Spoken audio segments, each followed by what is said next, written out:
말씀 같이 보시겠습니다. 욥기 35장 1절에서 16절 말씀을 함께 봉독합니다. 욥기 35장 1절에서 16절 말씀 함께 봉독하겠습니다. 엘리후가 말을 이어 이르되 그대는 이것을 합당하게 여기느냐? 그대는 그대의 의가 하나님께로부터 왔다는 말이냐? 그대는 그것이 내게 무슨 소용이 있으며 범죄하지 않는 것이 내게 무슨 유익이 있겠느냐고 묻지만은 내가 그대와 및 그대와 함께 있는 그대의 친구들에게 대답하리라. 그대는 하늘을 우러러보라. 그대보다 높이 뜬 구름을 바라보라. 그대가 범죄한들 하나님께 무슨 영향이 있겠으며 그대의 악행이 가득한들 하나님께 무슨 상관이 있겠으며 그대가 의로운들 하나님께 무엇을 드리겠으며 그가 그대의 손에서 무엇을 받으시겠느냐? 그대의 악은 그대와 같은 사람에게나 있는 것이요 그대의 공의는 어떤 인생에게도 있느니라. 사람은 학대가 많으므로 부르짖으며 군주들의 힘에 눌려 소리치나 나를 지으신 하나님은 어디 계시냐고 하며 밤에 노래를 주시는 자가 어디 계시냐고 말하는 자가 없구나. 땅의 짐승들보다도 우리를 더욱 가르치시고 하늘의 새들보다도 우리를 더욱 지혜롭게 하시는 이가 어디 계시냐고 말하는 이가 없구나. 그들이 악인의 교만으로 말미암아 거기에서 부르짖으나 대답하는 자가 없음은 헛된 것은 하나님이 결코 듣지 아니하시며 전능자가 돌아보지 아니하심이라. 하물며 말하기를 하나님은 배울 수 없고 이래 판단하심은 그 앞에 있으니 나는 그를 기다릴 뿐이라 말하는 그대일까 보냐. 그러나 지금은 그가 진노하심으로 벌을 주지 아니하셨고 악행을 끝까지 살피지 아니하셨으므로 욥이 헛되이 입을 열어 지식 없는 말을 많이 하는구나.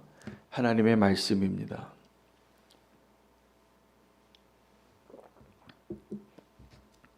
오늘 욥기 35장 말씀은 엘리후가 욥에게 뿐만이 아니라 욥과 욥의 친구들에게 이야기하고 있는 내용이 되겠습니다. 그래서 청중이 좀 바뀌어서 그가 말하고 있는 보편적인 하나님의 진리이기도 하고 지금 우리가 살아가고 있는 이 세상에 하나님과 우리의 관계에 대해서 이야기하고 있는데 앞부분은 8절까지의 말씀은 1절에서 8절까지의 말씀은 지금 우리가 경험하고 있는 것들과 하나님과 하나님의 나라와의 그러한 얼마나 큰 갭이 있는가에 대한 이야기입니다. 우리가 아무리 의롭게 살아도 또 우리가 어떤 죄를 범하여도 우리 인간들 사이에는 그 죄의 영향력이 남아있지만 하나님 나라에 끼칠 수 있는 것이 없다라는 것을 강조하고 있습니다. 그 다음에 9절부터 마지막 절까지는 기다리시는 하나님에 대하여 엘리후가 이야기하고 있습니다. 우리가 무엇을 기다리고 있는가를 다시 한번 확인해 보아야 하는데 오늘 그 엘리후의 이야기를 보면 욥이 마치 하나님을 기다리는 것 같이 보이지만 사실은 하나님을 기다리지 않는 자라고 이야기하고 있습니다. 오늘도 우리가 하나님 앞에 우리의 인생 가운데 우리가 어떤 모습으로 살아가고 있고 우리를 바라보시는 하나님의 시선으로 우리를 발견할 수 있는 시간이 될 수 있으면 좋겠습니다. 그래서 우리가 지금 경험하고 있는 많은 문제들이 사실은 하나님의 정확한 은혜 안에 있고 하나님께서 우리를 구원하시기 위하여 우리를 건지시기 위하여 응답하고 계시는 가운데 있음을 우리가 오늘 확인할 수 있는 말씀이 되겠습니다.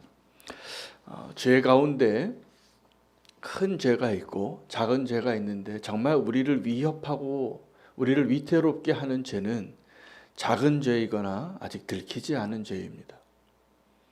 어떤 죄가 분명하게 보이는 죄는 우리가 생각하기에도 저거는 나쁜 일이다. 저렇게 하면 분명히 나쁜 결과를 맞이할 것이다 라고 보여지는 죄들이 있습니다. 물론 그러한 죄들을 맘 놓고 짓는 분들도 계시지만 우리 믿는 자들 가운데 욥과 욥의 친구들 같은 자리에 있는 저와 여러분에 해당하는 사람입니다. 하나님을 알아가는 여정 가운데 있고 하나님 우리를 택하셔서 부르신 가운데 있는 그 믿음의 사람들에게 있어서 우리를 정말 위태롭게 하는 죄는 확연하게 죄로 보이는 죄들이 아니라 작은 죄들입니다. 우상 숭배가 두렵고 위태롭게 하는 죄인 이유는 우리가 우상 숭배를 할 때 여전히 하나님을 사랑합니다. 우리가 돈 좋아할 때 여전히 하나님을 사랑합니다. 우리가 사람을 의지할 때 여전히 하나님을 의지합니다. 사랑하고 있습니다.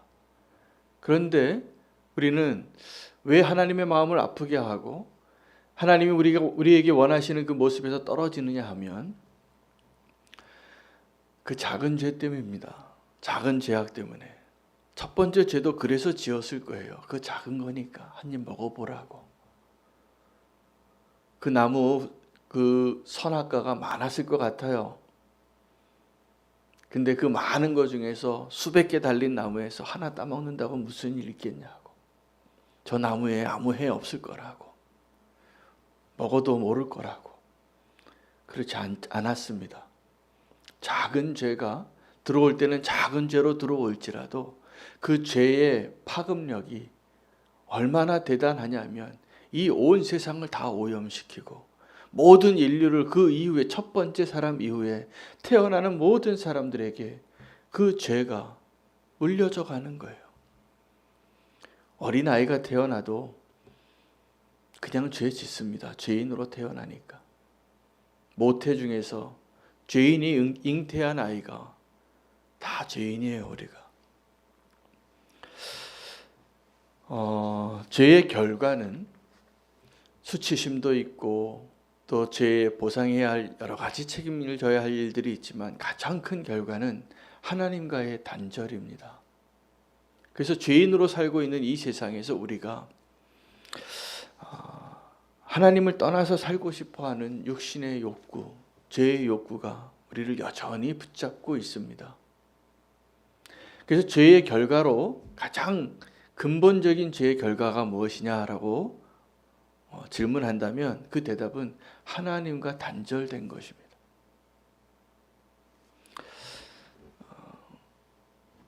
예수님께서 이 땅에 오셨을 때 거라사 광인이 예수님을 향하여 그 미친 사람이, 그 안에 귀신이 가득한 사람이, 그 귀신이 하는 이야기가 있어요.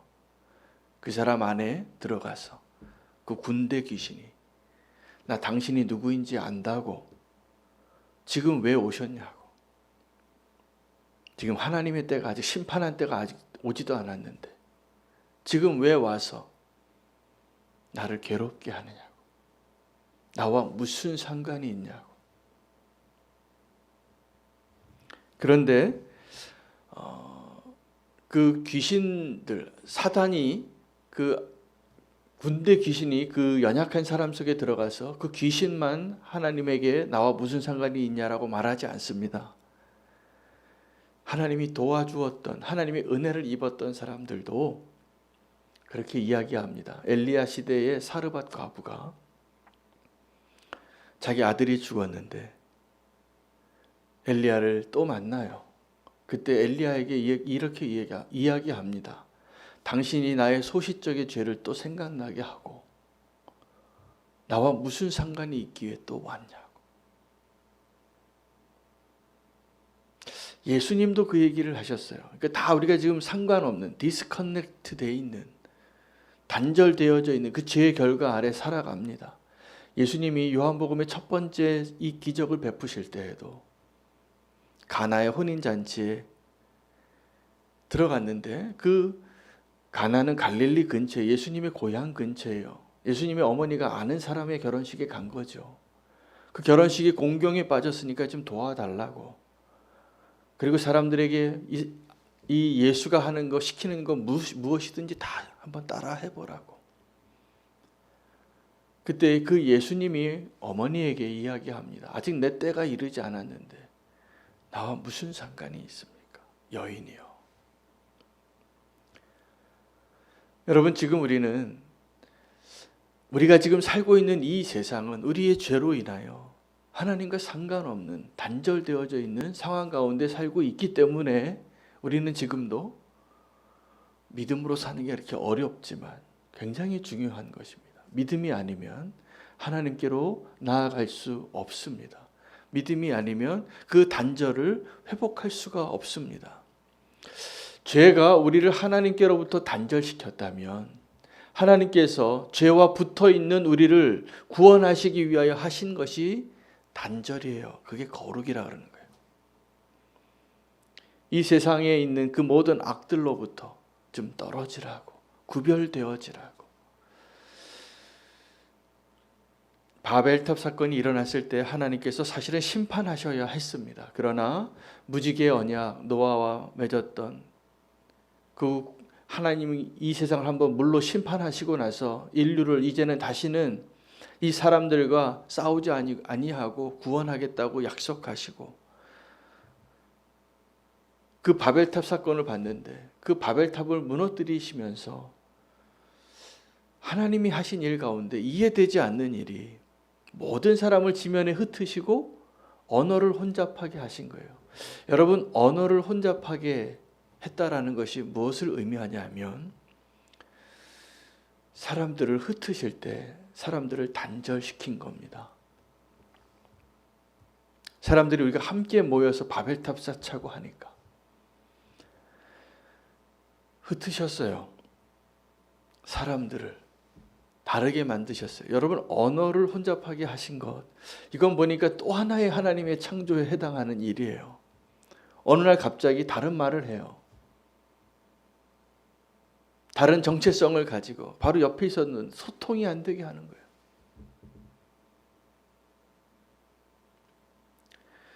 여러분, 거룩은 다른 것이 아닙니다. 이 세상을 사랑하는 그 마음을 끊고 이제 하나님과 다시 가까워지는 것.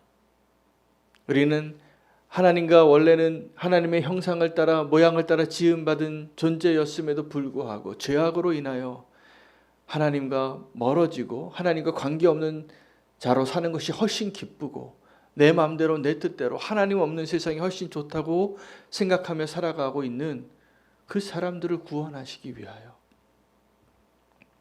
상관하기 시작하신 겁니다.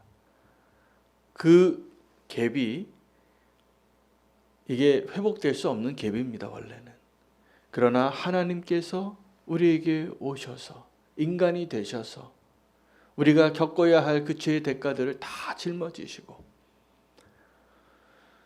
하나님께서 우리를 보실 때 수고하고 무거운 짐진 자들아 다 내게로 오라 그렇게 얘기하셨는데, 요한이 보기에는 세상의 모든 짐을 지고 가는 어린 양이 예수 그리스도였어요. 저 하나님의 어린 양을 보라. 그 죄의 짐, 그 무거운 짐을 다 지고 가시는 예수 그리스도를 미리 보았던 사람이에요. 그 길을 예비하는 사람. 욥을 향하여, 욥의 친구들을 향하여 엘리후가 이야기합니다. 당신들이 죄를 지어도 하나님과 상관이 없고 당신들이 아무리 의롭게 살아도 하나님과 상관이 없는 존재라고. 그걸 아냐고. 그렇습니다. 정말로. 우리가 지금 살아가고 있는 이 우리의 모습은 우리의 의가 아무리 의로워도 2절에 이야기하죠. 그대의 의가 하나님께로부터 왔다는 말이냐. 자기 의와 하나님의 의가 분명히 다른데 그 의가 마치 하나님의 의처럼 생각하고 있으니까 아니라고. 이 명백한 사실 하나 이야기하는 거예요. 우리는 하나님과 이렇게 상관없는 삶을 살아가고 있는 존재라고. 특히 이 죄악된 세상에서. 저 높은 하늘을 바라보라. 우리는 하나님과 같지 않다. 근데 우리가 자꾸 아주 고쳐지기 어려운 병이 하나 있는데 내가 하나님처럼 생각하고 사는 거예요. 그러니까 하나님이 필요 없다고 말하겠죠. 하나님처럼 판단하고. 여러분, 하나님이 아닌 존재가 하나님인 척하고 살아가니 하나님 믿는 게 얼마나 거추장스럽겠어요. 내 마음대로 하고 싶은데. 그 이야기를 하고 있는 것입니다. 두 번째 후반부의 본문은 하나님의 침묵에 대해서 이야기하는 거예요. 하나님의 침묵은 하나님께서 지금까지 하나님의 사람들에게 아주 고전적으로 사용해 오시던 하나님의 응답의 방식입니다. 말씀하지 않으시는 거예요. 여러분, 누구한테 우리 섭섭하면 어떻게 합니까? 말 안 해요. 우리는 말 안 하는 이유가 그 사람 상관하고 싶지 않은 거예요. 삐진 거예요. 엘리후가 말하지 않고 있다가 오래 참다가 오늘 이야기하고 있는 본문 가운데 한 부분이잖아요. 근데 하나님께서 침묵하시는 것을 우리가 믿음의 사람들 가운데 많이 경험을 했고 우리의 삶 가운데에도 우리가 간절히 어떠한 것을 간구했는데 하나님과 소통하기 위해 기도의 자리에 나왔는데 하나님께서 내 기도에 응답해 주시지 않는 것 같고 내가 부르짖는데 하나님의 말씀이 분명히 보여지지 않고 들려지지 않을 때 우리에게 필요한 것은 그 하나님의 침묵을 해석하는 능력이 필요해요.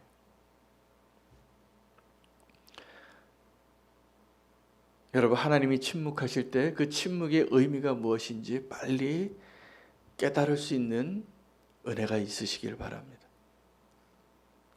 그거 아니라는 거예요. 내가 헛된 것을 구하면 하나님 침묵하십니다.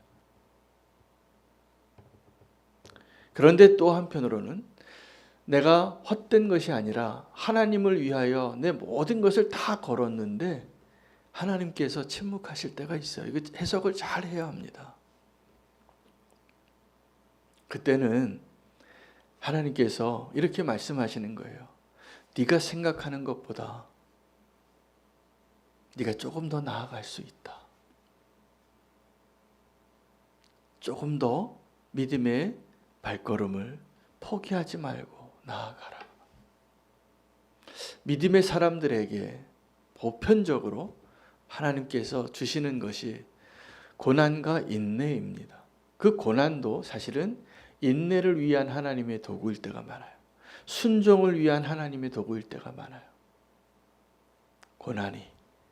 그래서 믿는 자에게, 하나님의 백성들에게, 하나님의 자녀에게 허락하신 고난은 우리가 그것이 해석되어지시는 분들은 그것을 아세요.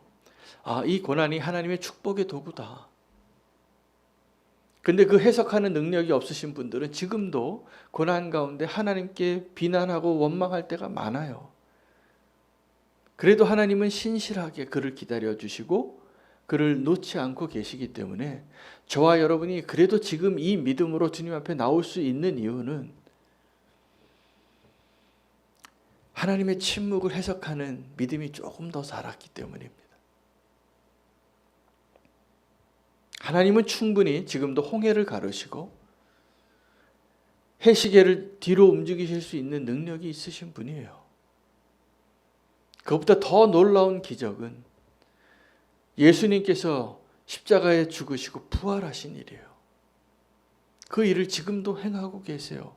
그 능력으로, 그 사랑으로 우리가 이제 그 하나님을 이해하는 데 있어서 그 하나님의 침묵을 해석하는 그 믿음이 열려지기를 원합니다. 오늘 본문 가운데 14절에 헛된 것은 하물며 말하기를 하나님은 배울 수 없고 이래 판단하심은 그 앞에 있으니 나는 그를 기다릴 뿐이라 말하는 그대일까 보냐. 이 본문을 처음에 제가 읽고 묵상할 때는 욥이 기다리는 걸 잘하고 있구나 라고 해석하는 본문인 줄 알았어요.